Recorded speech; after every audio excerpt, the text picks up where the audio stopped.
A paz de Deus e nosso Salvador, Jesus Cristo a todos. Sejam todos muito bem-vindos a mais um devocional aqui do meu canal, para a honra e glória do Senhor Jesus Cristo. Hoje nós vamos estudar o livro de 2 Samuel, capítulo 6. O título do capítulo é Eliseu faz flutuar o ferro do machado, Eliseu adivinha os conselhos do rei da Síria e Samaria é cercada. Vamos começar esse estudo com a ajuda de Deus, aqui do seu bom Espírito, em nome do Senhor Jesus. Verso 1. Disseram os filhos dos profetas a Eliseu: Eis que o lugar em que habitamos diante da tua face nos é estreito. Vamos, pois, até o Jordão e tornemos de lá, cada um de nós, uma viga, e façamos-nos ali um lugar para habitar ali. E disse ele: Ide, glória a Deus. Então, nesses dois primeiros versos, está ensinando a gente a orar. Então, a gente tem que primeiro enxergar a necessidade, o que você precisa. Isso aqui tanto na vida sua pessoal, o que você precisa para você, mas também é importante a igreja perceber a necessidade ao seu redor, né? Aqui eles estavam vendo a necessidade dos filhos dos profetas, que já estavam crescendo em número, e o local onde eles habitavam já era um lugar pequeno, que precisava de um lugar maior e também de mais cabanas, né? Então eles levaram essa necessidade até o homem de Deus, mas também não levaram só a necessidade, né? Eles também já fizeram um planejamento. Então é muito importante a gente fazer um planejamento. A gente consegue resolver, se é coisas que você tem alguma maneira de resolver, peça autorização a Deus em oração, uma confirmação de Deus e faça, né? Mas tem coisas que é impossível, né? Que só Deus pode fazer por nós, que é o milagre, né? Então aqui, esse primeiro pedido aqui era algo que eles podiam fazer. Era cortar as vigas e fazer mais cabanas para abrigar todos os filhos dos profetas, amém? Mas eles levaram até o homem de Deus e ele confirmou. Então é necessário nós levarmos as nossas orações, os nossos pedidos, as nossas necessidades ao homem de Deus. Isso principalmente nas suas orações, como Jesus Cristo ensinou, no seu quarto, só você e o Pai, orando em nome do Filho Jesus Cristo, e ele vai atender sua necessidade se for boa. Aqui o Eliseu percebeu que esse pedido deles era bom e autorizou, amém? Então, da mesma forma, está escrito nas Escrituras que tudo aquilo que você pedir, se for bom para você e se Deus confirmar, ele vai autorizar, né? Se for de acordo com a palavra de Deus que você pediu, né? Agora, se for algo que vai te prejudicar, ele vai negar, né? Mas aqui o pedido foi bom e o plano foi bom e o Eliseu autorizou, né? Só que aqui, além de receber a autorização, eles pediram algo mais. Eles pediram para o Eliseu acompanhar eles. Da mesma forma, nós devemos pedir para Jesus Cristo nos acompanhar em tudo. Amém? Então consagre a sua casa para que Jesus Cristo esteja sempre perto de você. Quando você estiver a caminho do seu serviço, vai orando em comunhão com Cristo e convide sempre Ele para ir com você, onde quer que você vá. Amém? Então isso aqui foi essencial. Porque se o Eliseu não tivesse ido com eles, eles iam ter problemas lá, né? Aqui, ó. E disse um: Serve-te de ires com os teus servos. E disse: Eu irei. O Senhor se agrada de ir com aqueles que amam Ele, né? O Eliseu sabia que o propósito deles era bom e foi com eles junto, porque ele amava eles, né? E foi com eles. E chegando eles ao Jordão, cortaram madeira. E sucedeu que, derribando um deles, o ferro caiu na água e clamou e disse: Ai, meu senhor, porque era emprestado. Então aqui um dos trabalhadores estava cortando o machado e quando derrubou a árvore, o seu machado caiu da mão dele e caiu no rio, né? E não tinha como entrar lá no rio para pegar o machado. Aí ele já ficou preocupado porque aquela ferramenta não era dele, santo é Deus. Então aqui está mostrando zelo, responsabilidade, né? Então tem muitas pessoas que pegam as coisas emprestadas dos outros e não devolve, e quebra e depois não dá satisfação nenhuma, não repõe, né? Aqui, quem é de Deus, quem é cristão, se você pegou algo emprestado de alguém, você está responsável dessa ferramenta, né, no caso aqui, ou de qualquer outra coisa que você pegou emprestado. E depois você tem que devolver, né? E se quebrou, tem que comprar um novo para a pessoa, né? Então a gente tem que ter esse caráter, tem que ter esse zelo pelo aquilo que é nosso e pelo aquilo que é do nosso próximo, amém? E disse o homem de Deus: Onde caiu? E mostrando-lhe ele o lugar, cortou um pau e o lançou ali, e fez nadar o ferro. Olha aqui, agora entrou a parte sobrenatural. Então eles fizeram um pedido e tinham um planejamento de algo que eles podiam fazer. Receberam autorização e foram cortar a madeira. Até aí tudo bem, é aquilo que é humano, aquilo que é possível fazer. Mas chega momentos na nossa vida que o médico fala: olha, já não tem mais jeito. Chega aquele momento que você está no fundo do poço, que só um milagre para resolver. É aí que Deus age, é aí que Deus opera, amém? Então aqui o homem de Deus foi com ele. Ainda bem que eles convidaram o homem de Deus para estar junto deles, né? Então sempre convide Jesus Cristo para estar junto de vocês e o Espírito Santo para fazer morada no coração de vocês. Santo é Deus.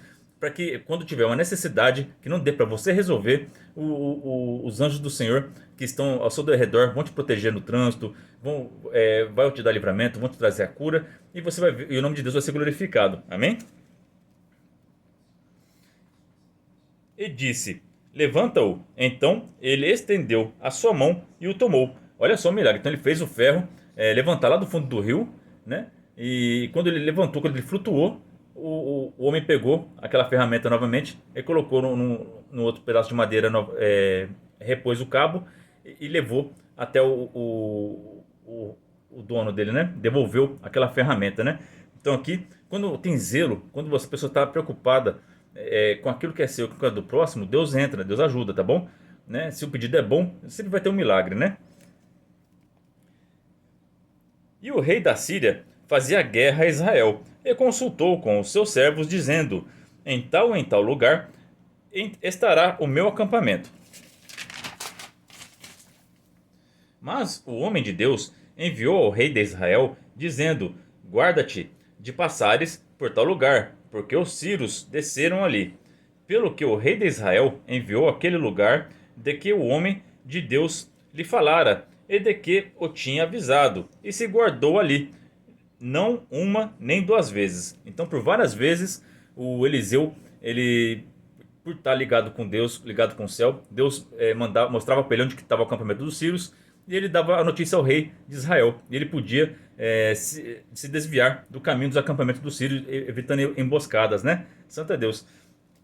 Então se turbou com este incidente o coração do rei da Síria, e chamou os seus servos. Eles disse: não me farei saber quem dos nossos é pelo rei de Israel? Então o rei da Síria começou a desconfiar que tinha alguém lá do exército dele mesmo lá, que estava dando as informações para o rei de Israel, né? Que tinha algum espião ali, né? Só que aí eles vão falar que tem um homem de Deus que revelava todas as estratégias do rei da Síria e revelava ao rei de Israel, né? E disse um dos seus servos. Eu acho que esse um dos servos dele aqui que está falando, lembra no capítulo anterior que o Naamã, ele foi curado, ele era general do rei da Síria, né? E ele foi curado pelo Eliseu. Então ele viu o poder e o milagre que o Eliseu fez na vida dele e sabia que o homem de Deus era capaz de qualquer coisa, né? E ele falou: olha, lá tem um homem lá que é fora do normal, ele me curou da minha lepra. Deus fala diretamente com ele, né? O Deus de Israel lá é grande. E com certeza este homem deve estar informando, revelando onde que estão os seus soldados, e o rei de Israel está desviando, né? Isso é opinião minha, tá? Não está escrito que aqui é o Naamã, tá? Mas eu creio que foi o Naamã que viu todo o poder e o milagre que o Eliseu tem, né? Que Deus dava através do ministério do Eliseu, e ele contou isso ao rei da Síria, porque ele era um soldado próximo dele lá, ele era o capitão do exército dele, né? E ele disse: vai e vê onde ele está, para que envie e mande trazê-lo. E fizeram-lhe saber, dizendo: eis que está em Dotã. Então enviou para lá cavalos e carros e um grande exército, os quais vieram de noite e cercaram a cidade. E o moço do homem de Deus se levantou mais cedo, e saiu. E eis que um exército tinha cercado a cidade com cavalos e carros. Então seu moço lhe disse: ai, meu senhor, que faremos? Então aqui não fala o nome do moço, né? No capítulo anterior a gente viu que o Geazi, que era o moço do Eliseu, ele pegou lepra, e isso foi de geração em geração, né? Mas eu creio que continua sendo o Geazi aqui, que mesmo com lepra ele continuou servindo o Eliseu, né? Até aqui, esse desespero aqui, essa falta de fé, tem tudo a ver com Geazi, né? Como a gente estudou nos capítulos anteriores, né? Eu creio que é o Geazi aqui ainda, tá? Verso 16. E ele disse: não temas, porque mais são os que estão conosco do que os que estão com eles. Esse verso 16 é lindo, né? Então toda vez que você estiver cercado com perseguição no serviço, na escola, em qualquer lugar que seja, até dentro de casa, né? Tem pessoas que sofrem dentro de casa com perseguição.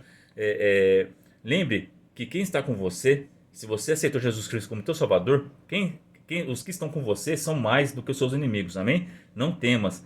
É que a sua visão espiritual não está aberta, né? Você só está vendo o tamanho do problema, mas você não está vendo o tamanho da solução, que é Cristo Jesus, né?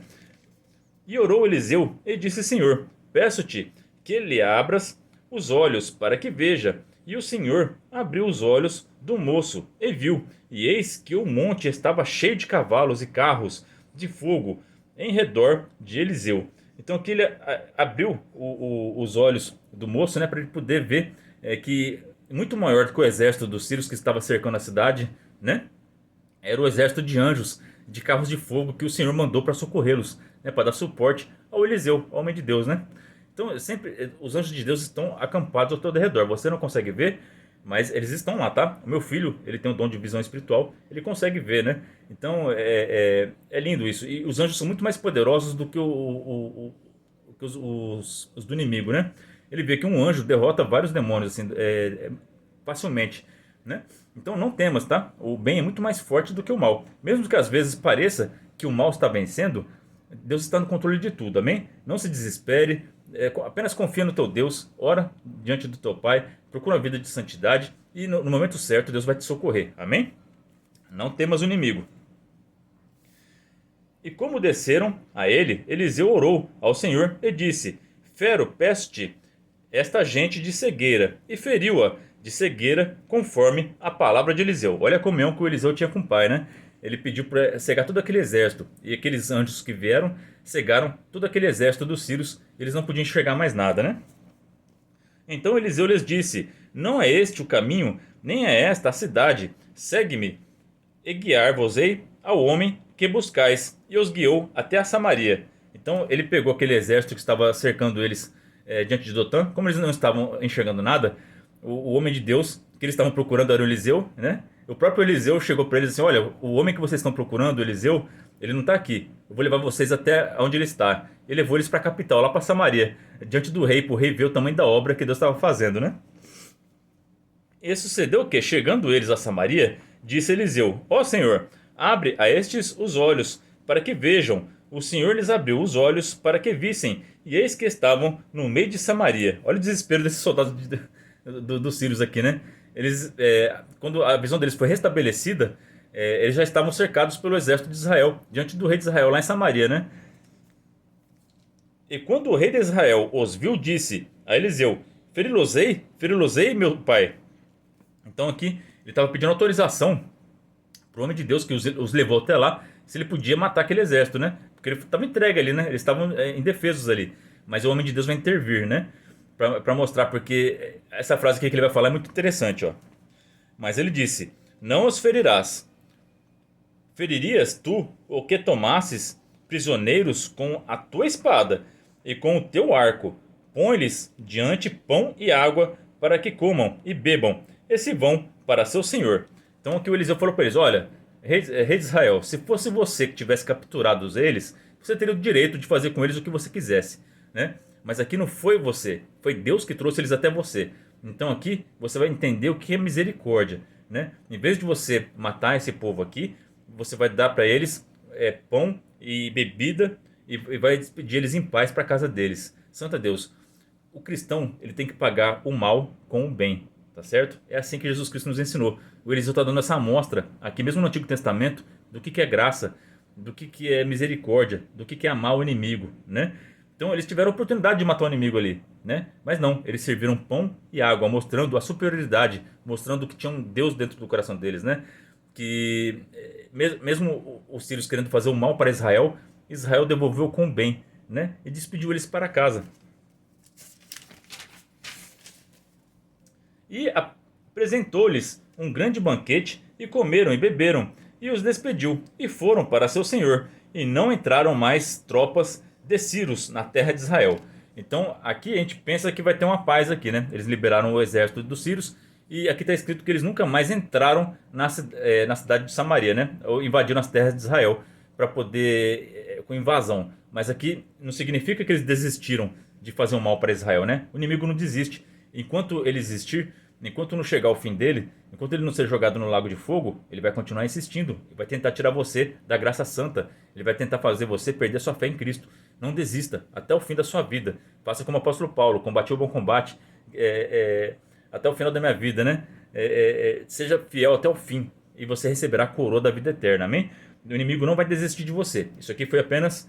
Ele só vai mudar a estratégia aqui. Em vez de invadir diretamente, ele vai fazer um cerco na cidade de Samaria, né?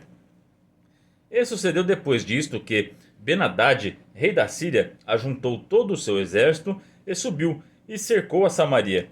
E houve grande fome em Samaria, porque eis que a cercaram, até que se vendeu uma cabeça de um jumento por 80 peças de prata, e a quarta parte de um cabo de esterco de pombas por 5 peças de prata. Então ali o alimento estava escasso, né? Então eles estavam comendo até cabeça de jumento e esterco de pombas. Olha só o desespero que é a fome, né? Então o exército do Sírio cercou e não entrava mais alimento naquela cidade, né? Porque eles ficaram trancados dentro das muralhas e não saíam para fora. Ficaram presos ali até acabar o alimento e chegar nessa situação aqui de fome, né? Mas por que eles estão passando por isso? Por que Deus permitiu isso? Deus é mau?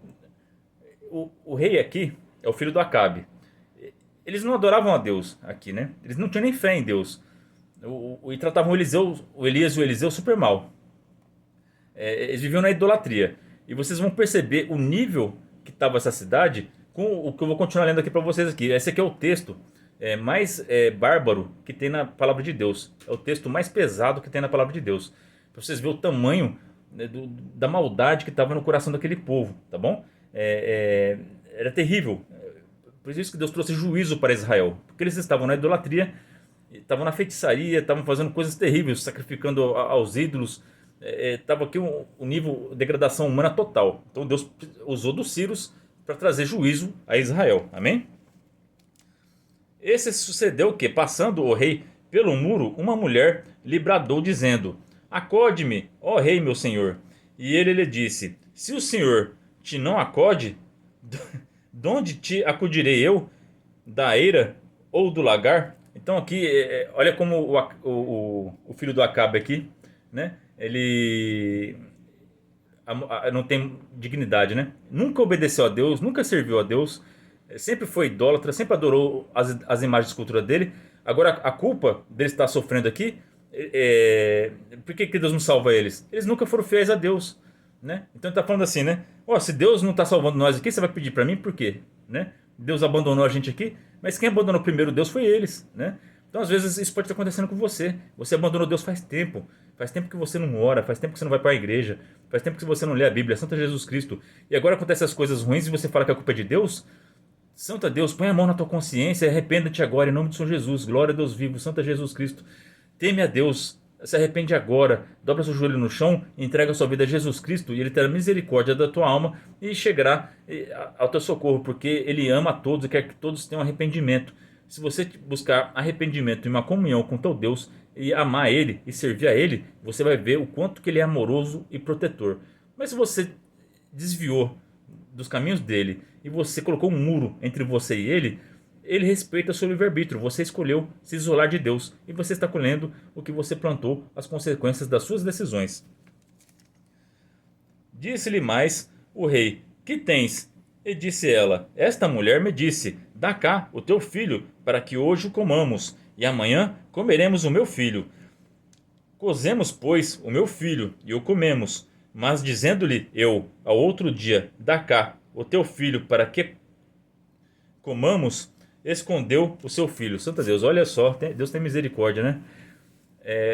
Pensa bem, mesmo que tiver a fome pior do mundo, você aceitaria matar o seu filho para comer? Santo Jesus Cristo. Santo Deus, isso aqui é maldade pura. Isso aqui eles já tinham essas práticas já, né? Isso aqui não foi por causa da necessidade extrema que eles fizeram isso, não. Isso aqui é porque o coração deles eles não tinham o Espírito Santo que impedia eles de fazer essas coisas. E chegou a esse ponto. Até o rei, que era idólatra e um homem mau, achou isso daqui o cúmulo, achou isso daqui o fundo do poço. E ele percebeu que a culpa era dele. Que, olha só, ele é o rei e olha a situação do reino dele. Chegou nesse ponto. Então é triste o fim das pessoas que não obedecem à palavra de Deus, que se desviam dos caminhos do Senhor. Chegam até esse ponto, fazem coisas terríveis. Coisas que são repugnantes, né? E sucedeu que, ouvindo o rei as palavras desta mulher, rasgou seus vestidos e ia passando pelo muro. E o povo viu que trazia cilício por dentro sobre a sua carne. E disse assim: Me faça Deus e outro tanto, se a cabeça de Eliseu, filho de Safate, hoje ficar sobre ele. Então, em vez dele reconhecer os seus erros e pedir perdão e misericórdia, ele vai sempre colocar a culpa no nome de Deus, né? A culpa é de Deus, a culpa é da igreja, porque está acontecendo tudo isso aqui comigo. Mas na hora de ser obediente, não foi. Na hora de buscar o Senhor, não quis. Na hora de reconhecer os seus erros e pedir perdão, não quis. É sempre assim, tá? Quem é ímpio não reconhece o erro e continua nos seus maus caminhos e ainda coloca a culpa nos homens de Deus ainda, e na igreja, Santa Deus. Nada mudou, né? Estava então Eliseu assentado em sua casa, e também os anciãos estavam assentados com ele. E enviou o rei um homem de diante de si. Mas antes que o mensageiro viesse a ele, disse ele aos anciãos: Vistes como o filho do homicida mandou tirar-me a cabeça? Olha só como é que o Eliseu chama o filho do rei Acabe aqui, né? É o filho do homicida, né? Porque ele e a Jezabel mataram vários profetas, né? Olhai quando vier o mensageiro, fechai-lhe a porta e empurrai-o para fora com a porta. Porventura não vem o ruído dos pés de seu senhor após ele? Então Eliseu já sabia por revelação divina que o mensageiro vinha, e após o mensageiro, o próprio rei estava vindo ao encontro do Eliseu para matar ele, né? E estando ele ainda falando com eles, eis que o mensageiro descia a ele e disse: Eis que este mal vem do Senhor. Que mais, pois, esperaria do Senhor? Santa Deus. Então, esse é o fim deste capítulo aqui. O rei Acabe, em vez de aceitar os seus erros e procurar mudar de vida, ele vai até o final da vida dele no pecado e colocando a culpa em Deus, colocando a culpa no nome de Deus. E mesmo assim, vocês vão ver no próximo capítulo que Deus vai fazer um milagre e vai ajudar esse povo. Deus é infinito em misericórdia. Santa Deus. Deus vai dar várias chances para as pessoas se arrependerem.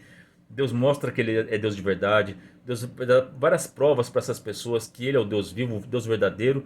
Só que elas insistem em negar, porque elas sabem que se elas reconhecerem que o Deus de Israel, o Deus da Bíblia, é o Deus verdadeiro, elas vão ter que parar de fazer os pecados que elas tanto gostam. E isso elas não abrem mão por nada. Então elas preferem continuar ignorando o Deus vivo e os profetas de Deus, os homens de Deus e a Bíblia Sagrada, e continuarem nos seus maus caminhos, porque eles se deleitam nos pecados, eles gostam, já faz parte deles.